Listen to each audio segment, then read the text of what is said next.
guys, what's up? Welcome back to my channel. So in this video, I'm going to show you guys what she wanted versus what she actually got. Okay, I am doing a U-part install on this client today, and this is the braid pattern that I am doing. She wants a middle part, and also she wants a good amount of edges left out on the sides, so that way she can tuck her hair behind her ear, and that way it looks very natural. So that is the braid pattern, you guys. That's the leave out.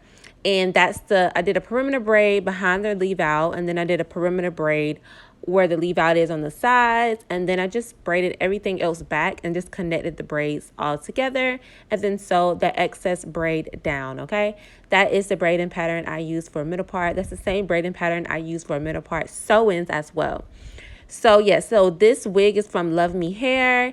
I don't really have a link because it's not a sponsored video, but she basically bought this wig from Love Me Hair. It's about 20 inches, and it's in like a medium brown color, so it matches her hair perfectly because her hair is a medium brown type of color, like a color number 4. Okay, so basically what I'm about to do is I'm just going to start sewing down on her hair. So that little braid that is behind her leave out, that is where I'm going to sew the top of her wig on. And so like I said, I'm going to sew on that braid right there. Make sure you're sewing where they don't see the braid. Don't sew behind the braid. Don't sew beside the braid. Sew on top of the braid, and make sure that no one sees the braid. Okay, just see the wig install. Okay, and the same thing on the sides. I'm sewing on that perimeter, and then I'm going to sew the side braids on the perimeter right there behind her leave out on the sides. That way everything is concealed and everything is together. Now this wig was too big for her head, so what we end up doing is I end up sewing pretty secure on the sides and on the front. And then I pulled the wig down, and then I just parted sections in the wig where I seen the tracks, and I attached the wig throughout the head. Okay, so I just did a couple stitches in the middle. If I felt like there was a bump or a fold, I would kind of fold that over and then sew that down. You guys are going to see me do that. She did have about an inch and a half left over at the bottom of her head of extra wig. And so that's I just kind of left that there. So yeah, but I did make sure I sewed the perimeter. So I sewed the front, the sides, and the bottom, and then I sewed a little bit of stitches throughout the head, just in case, just to make sure everything's secure, so it can actually feel like a whole sew-in, but not necessarily be a sew-in. Okay, of course it's a lot quicker because it's a whole wig install. So yes, you guys are going to see all of that, and I will come back to this voiceover whenever it's time to start styling her hair, so you guys can know what I used. Okay, all right, I'll holler at y'all in a minute.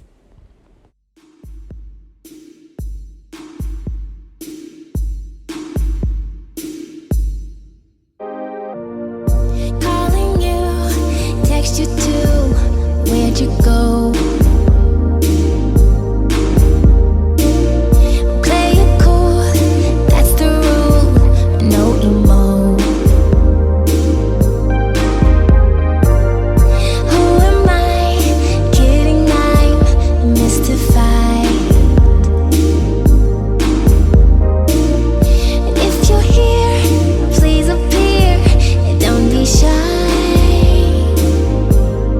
What if I leave?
Okay, so now that everything is sewn down, what I am doing now is about to flat iron her hair. I'm using the Baby Bliss Nano Pro flat iron, the same flat iron that I've been using for years. And then I'm using the Ion Solutions heat protector. I'm going to use the heat protector on the weave as well as on her hair, just to protect both from heat damage.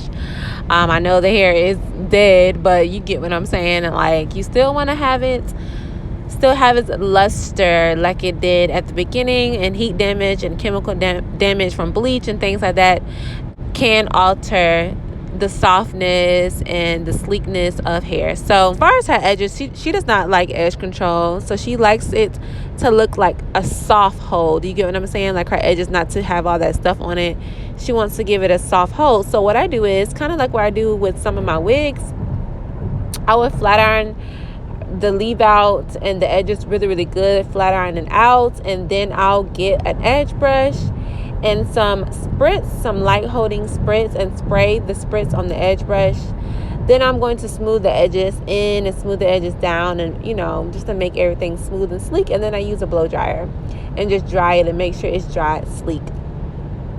That is how I do edges when people don't want that edge look. So yeah, that is how I do edges when you don't want to have that type of, like that product buildup look type of thing on the edges. Okay, guys, I didn't show that part. My camera cut off, but I just wanted to show you guys that's how I got her edges to look really sleek without edge control and without her having a relaxer.